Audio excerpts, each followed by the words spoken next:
हम लोग झारखंड में जनजातीय विद्रोह पार्ट 1 पढ़ चुके हैं। आज हम लोग पढ़ेंगे झारखंड में जनजातीय विद्रोह का पार्ट 2। तो भोक्ता विद्रोह सबसे पहले है। तो इनमें से किस विद्रोह को चेरो विद्रोह का पूरक माना जाता है? तो भोक्ता विद्रोह। तो इनमें से किस विद्रोह को चेरो विद्रोह का पूरक माना जाता है? भोक्ता विद्रोह। इनमें से कौन सा विद्रोह चेरो विद्रोह के समानांतर संचालित हुआ? तो भोक्ता विद्रोह। तो इनमें से कौन सा विद्रोह चेरो विद्रोह के समानांतर संचालित हुआ? तो भोक्ता विद्रोह। भोक्ता विद्रोह को किसने नेतृत्व प्रदान किया? जयनाथ सिंह भोक्ता। तो भोक्ता विद्रोह को किसने नेतृत्व प्रदान किया? तो जयनाथ सिंह भोक्ता। भोक्ता विद्रोह का नेतृत्वकर्ता जयनाथ सिंह भोक्ता कौन था? चित्रजीत राय का दीवान। तो भोक्ता विद्रोह का नेतृत्वकर्ता जयनाथ सिंह भोक्ता कौन था? चित्रजीत राय का दीवान। भोक्ता विद्रोह किस क्षेत्र में घटित हुआ? पलामू।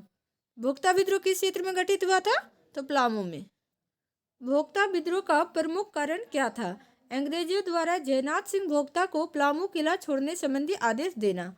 तो भोक्ता विद्रोह का प्रमुख कारण क्या था? तो अंग्रेजों द्वारा जयनाथ सिंह भोक्ता को पलामू किला छोड़ने संबंधी आदेश देना। भोक्ता विद्रोह का परिणाम क्या हुआ? तो जयनाथ सिंह पराजित होकर भाग गया। तो भोक्ता विद्रोह का परिणाम क्या हुआ था? तो जयनाथ सिंह पराजित होकर भाग गया था। भोक्ता विद्रोह में पराजित होने के बाद जयनाथ सिंह इनमें से किस क्षेत्र में भाग गया? सरगुजा। तो भोक्ता विद्रोह में पराजित होने के बाद जयनाथ सिंह इनमें से किस क्षेत्र में भाग गया था? तो सरगुजा।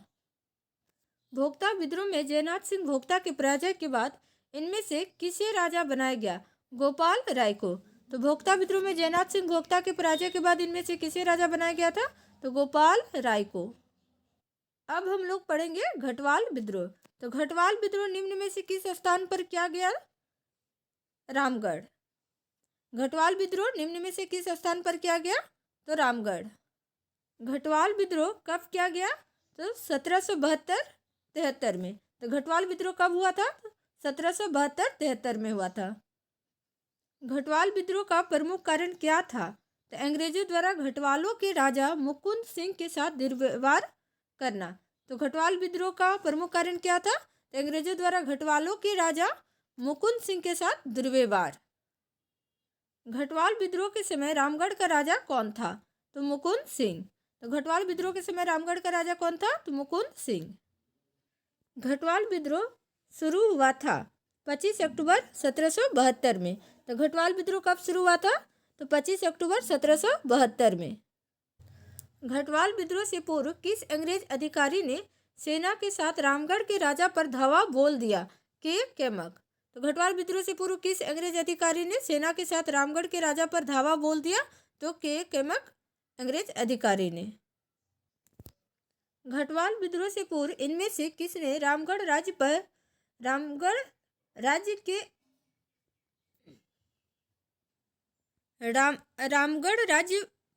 अंग्रेजों के साथ मिलकर आक्रमण किया था? तेज सिंह। तो घटवाल विद्रोह से पूर्व इनमें से किसने रामगढ़ राज्य पर अंग्रेजों के साथ मिलकर आक्रमण किया था? तेज सिंह। घटवाल विद्रोह का परिणाम क्या हुआ? तो राजा मुकुंद सिंह के कमजोर पड़ने पर युद्ध बिना किसी विस्फोट स्थिति के समाप्त हो गया। तो घटवाल विद्रोह का परिणाम क्या हुआ? तो राजा मुकुंद सिंह के कमजोर पड़ने पर यह बिना किसी विस्फोट स्थिति के समाप्त हो गया।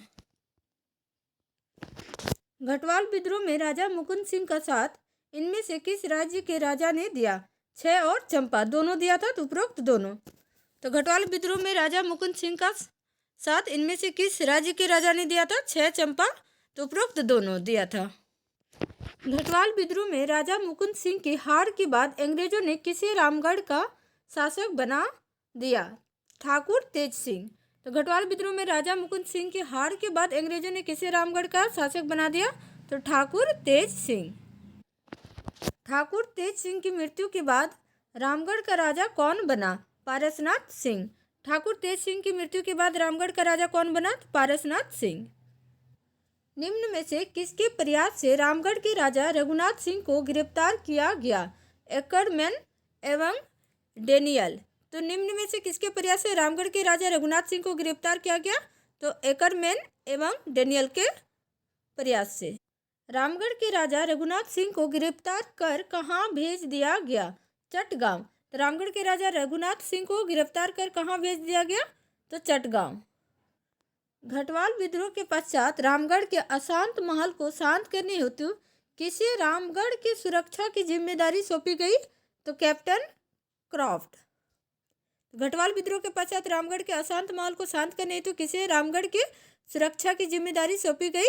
तो कैप्टन क्रॉफ्ट। इनमें से किस अंग्रेज अधिकारी ने रामगढ़ में अशांत माहौल के कारण रैयतों के पलायन को देखते हुए सरकार से गुजारिश की थी कि रामगढ़ के राजा को राजस्व वसूली से मुक्त कर दिया जाए तथा राजस्व वसूली हेतु प्रत्यक्ष बंदोबस्त की व्यवस्था की जाए? जी डलास।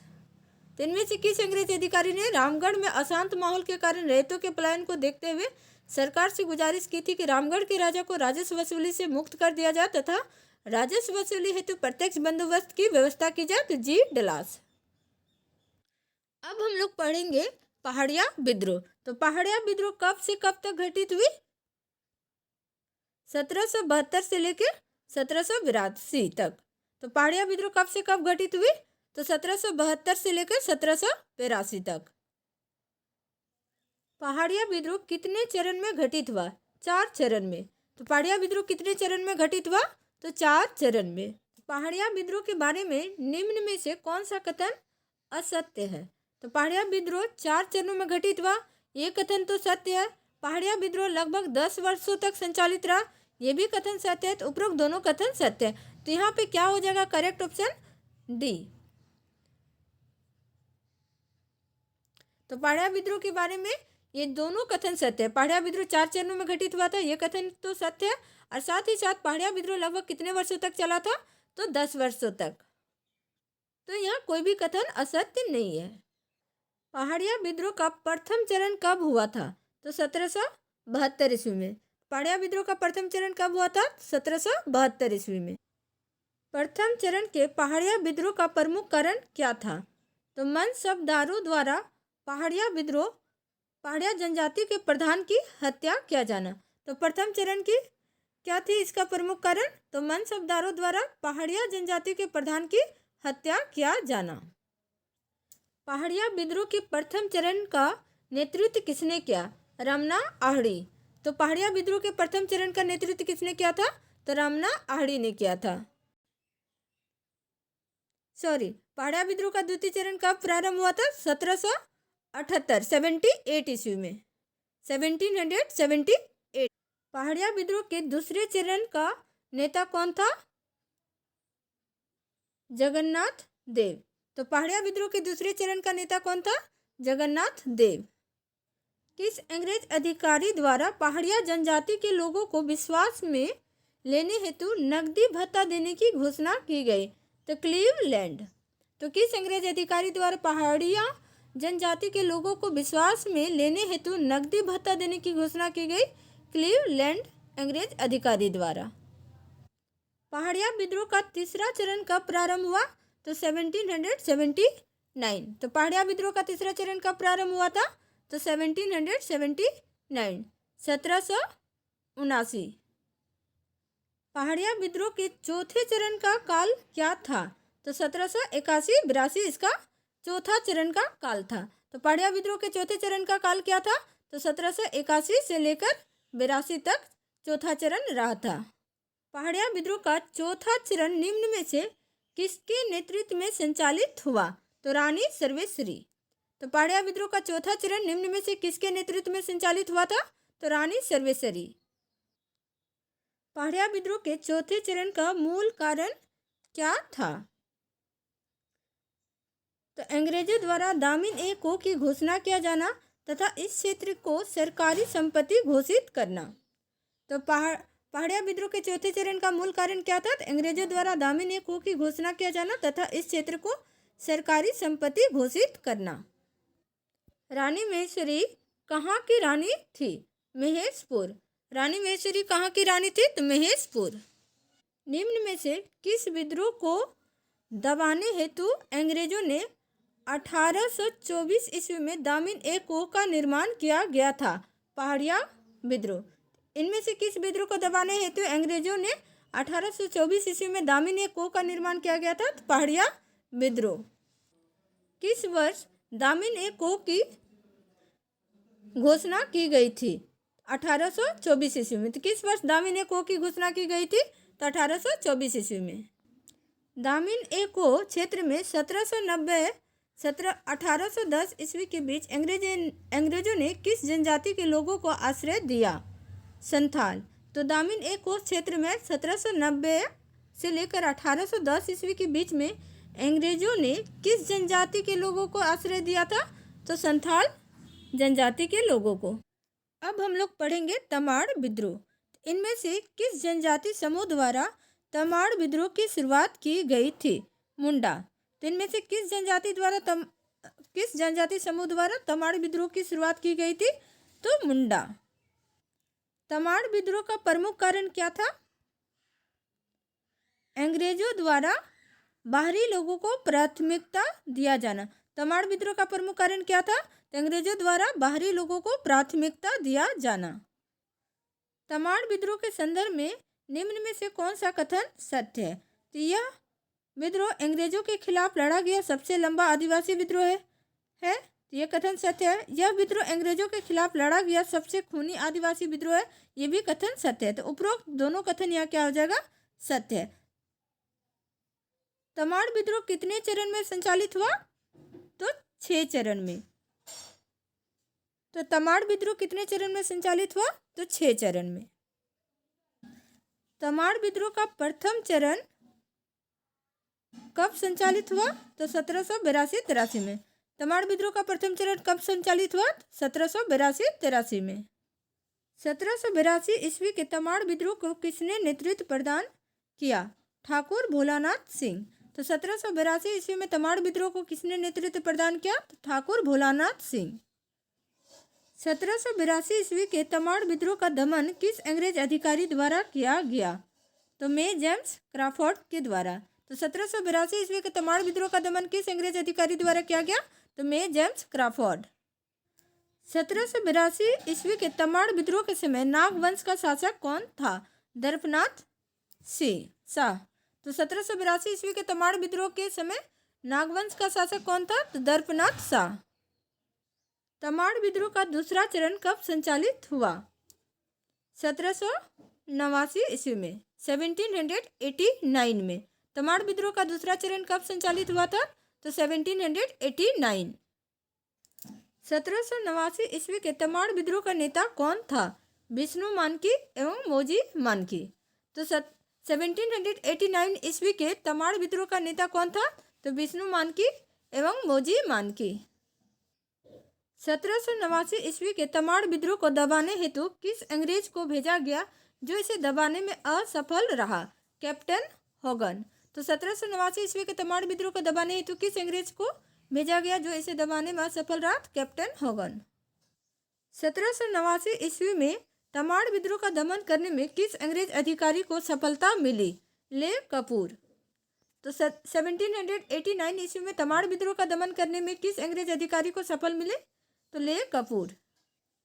तमाड़ विद्रोह का तीसरा चरण कब संचालित हुआ? 1794 से लेकर 1798 ईस्वी में। तमाड़ विद्रोह का तीसरा चरण कब संचालित हुआ? तो 1794 से लेकर 98। तमाड़ विद्रोह का तीसरा चरण कब अपने चरम उत्कर्ष पर पहुंच गया? 1796। तमाड़ विद्रोह का तीसरा चरण कब अपने चरम उत्कर्ष पर पहुंच गया था? तो 1796 ईस्वी में। तमाड़ विद्रोह के तीसरे चरण में कहाँ के राजा ने अंग्रेजों का साथ दिया? राहे। तमाड़ विद्रोह के तीसरे चरण में कहाँ के राजा ने अंग्रेजों का साथ दिया? तो राहे। तमाड़ विद्रोह के तीसरे चरण में राहे के किस राजा ने अंग्रेजों का साथ दिया? राजा नरेंद्र शाही। तो तमाड़ विद्रोह के तीसरे चरण में राहे के किस राजा ने अंग्रेजों का साथ दिया था? तो राजा नरेंद्र शाही। तमाड़ विद्रोह के तीसरे चरण में आदिवासियों ने इनमें से किस स्थान पर राजा नरेंद्र शाही का विरोध किया था? सोनाहातू गांव में। तो तमाड़ विद्रोह के तीसरे चरण में आदिवासियों ने इनमें से किस स्थान पर राजा नरेंद्र शाही का विरोध किया था? तो सोनाहातू गांव में। तमाड़ विद्रोह का तीसरा चरण इनमें से किसके नेतृत्व में प्रारंभ हुआ था? भोलानाथ सिंह। तमाड़ विद्रोह का तीसरा चरण इनमें से किसके नेतृत्व में प्रारंभ हुआ था? तो भोलानाथ सिंह।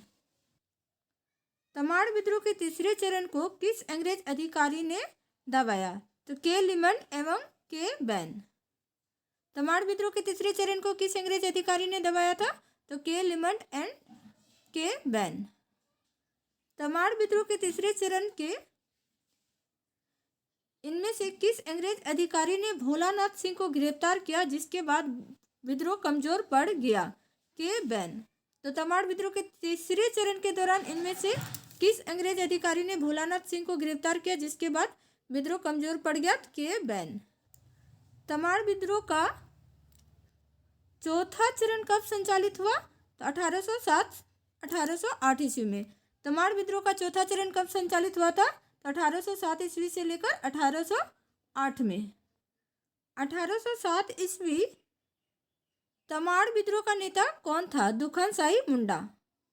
तो 1807 ईस्वी के तमाड़ विद्रोह का नेता कौन था? तो दुखन साई मुंडा।